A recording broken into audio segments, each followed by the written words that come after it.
आज सवाल ये नहीं है कि आपने किसको वोट दिया, सवाल ये है कि आपने जिसको वोट दिया, जिस बात के लिए दिया, वो वोट आपका 5 साल तक सुरक्षित रहेगा कि नहीं रहेगा। तो ईवीएम से भी पर्ची निकलता है कि वोट आप जिसको दिए हैं उसी को गया है। हम तो देख करके संतोष कर लेते हैं कि जिसको वोट दिए हैं उसी को गया है, लेकिन जिस विधायक को चुने हैं वो उसी पार्टी में रहेगा कि नहीं रहेगा, इसका कोई गारंटी नहीं है। मध्य प्रदेश में हुआ कि नहीं हुआ है? ज्योतिरादित्य सिंधिया बहुत खराब आदमी थे। कब तक? जब तक वो कांग्रेस में थे, और वो गंगा में डुबकी लगा लिए जब से भाजपाई हो गए हैं। हम तो बोले थे एक जगह कि ज्यादा अगर ये सब भाजपा वाला हमको कहेगा देशद्रोही, तो कहेंगे खबरदार, देसी देशद्रोही बोलेगा तो भाजपा ज्वाइन कर लेंगे। तुरते जिसको ये लोग गाली देते हैं, 5 मिनट के बाद उसको मौसा करना शुरू कर देते हैं। यही हो रहा है ना। तो हम आपसे दूसरी सबसे महत्वपूर्ण बात जो कहना चाहते हैं, खाली ईवीएम के हैक होने का खतरा नहीं है, सीएम के भी हैक हो जाने का खतरा है। ये अपने दिमाग में आप डाल लीजिए।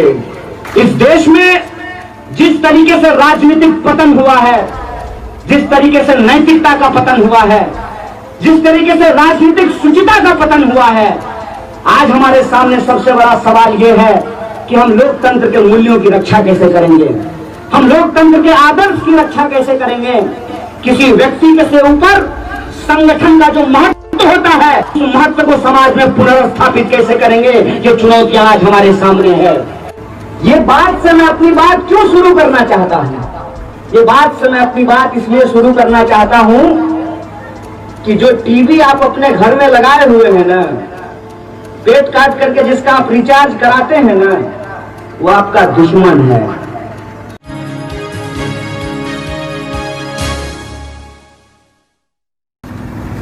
तो असल बात बीजेपी के मन में यह था कि जब ईवीएम से काम नहीं होता है तो ये सीएम हैक कर लेते हैं, और इसलिए इन्होंने सोचा कि अगर इस परिस्थिति में चुनाव हो जाए तो शायद बीजेपी को नीतीश जी की बैसाखी की जरूरत नहीं पड़े।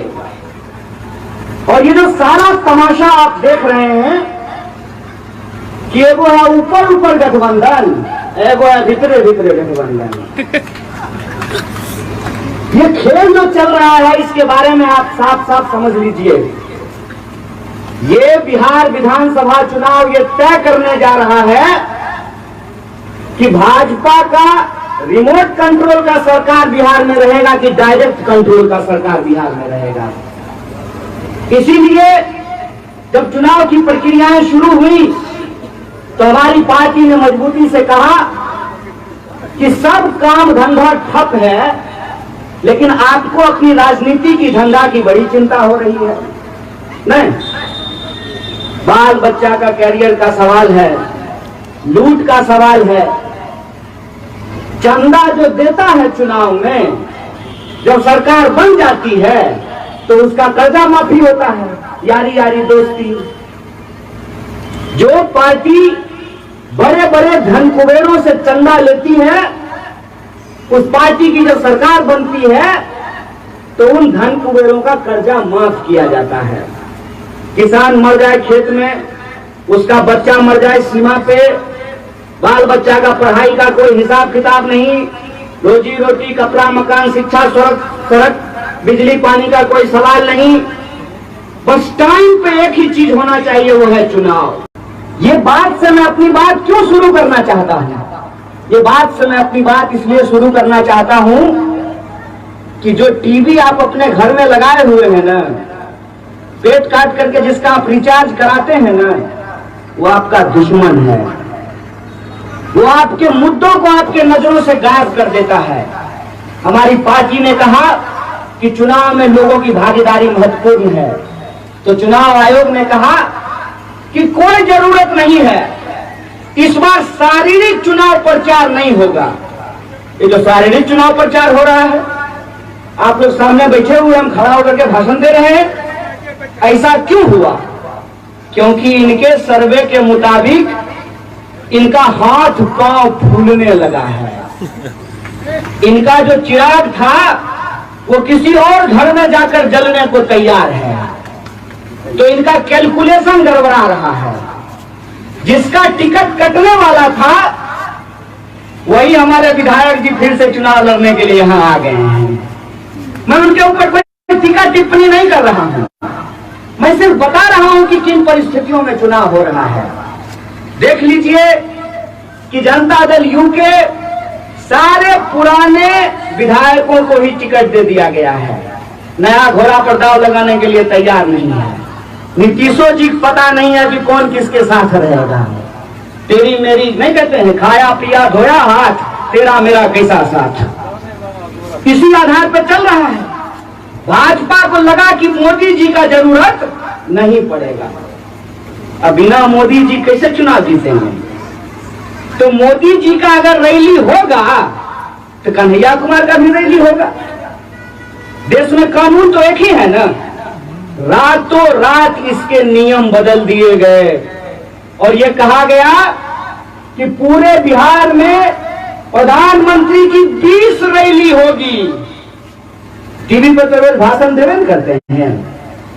अगर रैली होगी तो मैदान में लोगों को आना पड़ेगा और जब मैदान में लोग आएंगे सत्ता पक्ष को सुनने के लिए तो विपक्ष को भी अपने सड़कों से उतर करके अपनी आवाज को बुलंद करनी पड़ेगी।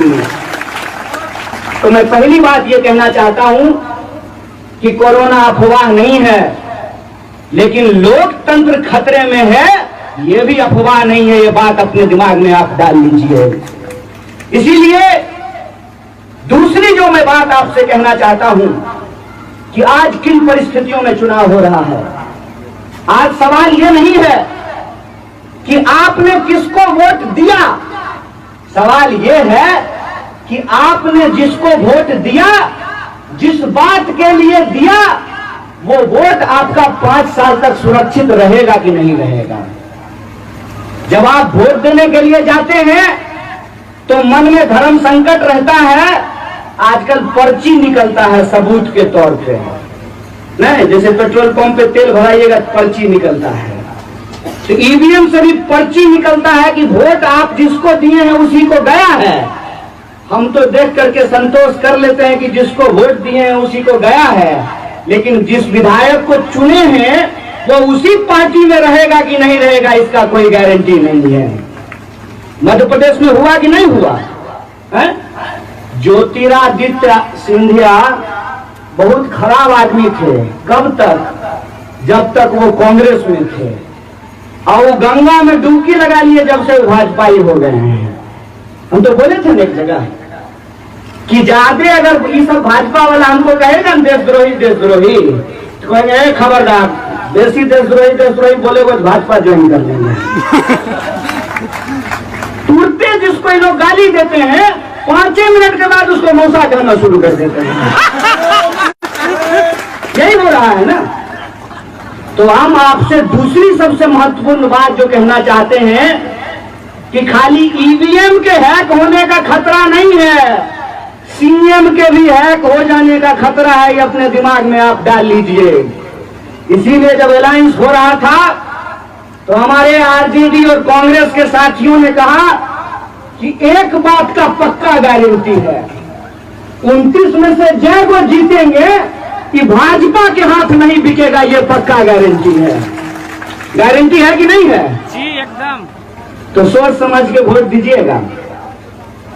वोट हम कभी भी अपने चुनाव में भी हम वोट नहीं मांगते थे। वोट आपका लोकतांत्रिक अधिकार है, आपको जिसको देना है दीजिए, लेकिन एक बात अपने दिमाग में रखिएगा, सोच करके रखिएगा।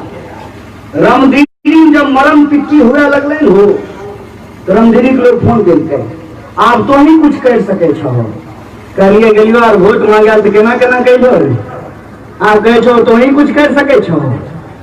हम तो जानबे करे छिए के लड़तो हेलीकॉप्टर वाला ना, तू जे अंबानी जो डिनर करे छै ओकरा बेटी के बियाह पता पड़ छै उ तो लड़ाई लड़तो।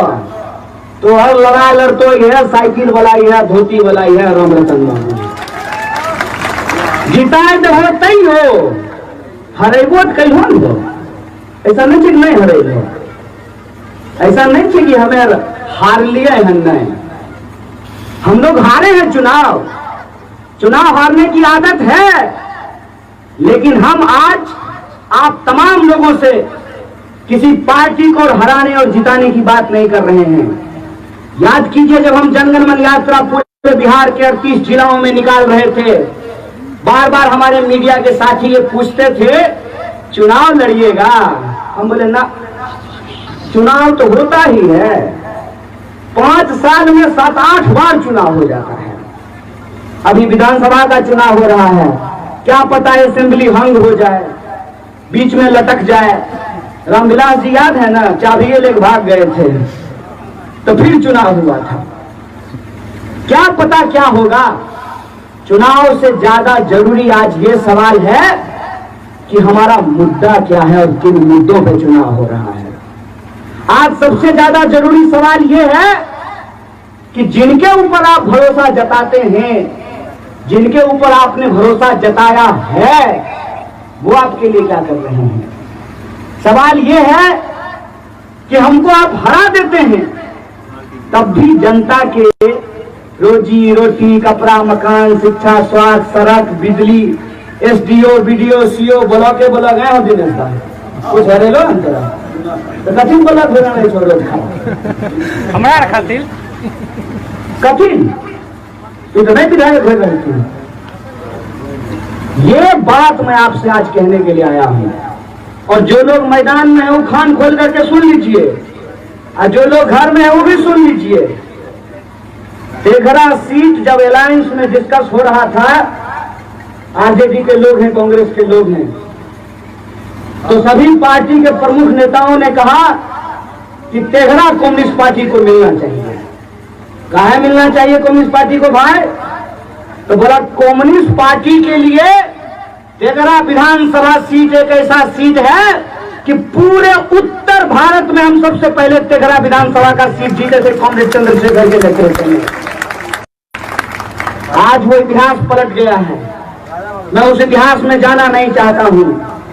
आज इतिहास की हकीकत यह है कि इस देश में लोकतंत्र में भरोसा जताने वाले लोग, सामाजिक न्याय में भरोसा जताने वाले लोग, धर्मनिरपेक्षता में भरोसा जताने वाले लोग, सामाजिक एकता में भरोसा जताने वाले लोग, किसानों के उनके फसल की दोगुनी दाम को मानने वाले लोग, जो लोग ये नारा लगाते हैं कमाएगा सो खाएगा, लूटने वाला जाएगा, उस नारा को लगाने वाले लोग आज इस बात को महसूस कर रहे हैं कि राजनीति बड़ा कॉस्टली बिजनेस हो गया है, बहुत कॉस्टली बिजनेस। 20 करोड़, 50 करोड़, 60 करोड़ चमड़ा जवान से कुछ बोले, लेकिन कुछ ने बोल रहा है। सही 100 करोड़ रुपया लाख टिकट खरीद बिक्री हो जाए तो राम रतन बाबू कम्युनिस्ट पार्टी में टिकट मिलते हो। तो राम रतन बाबू को अगर तुम वोट दे रहे हन, ये नहीं बुझियो कि खाली कम्युनिस्ट पार्टी वोट दे रहे हन, तो अपन बाल बच्चा अपन आने वाली पीढ़ी भविष्य को सुरक्षित कराल वोट दे रहे हन, ये बात याद रखिए।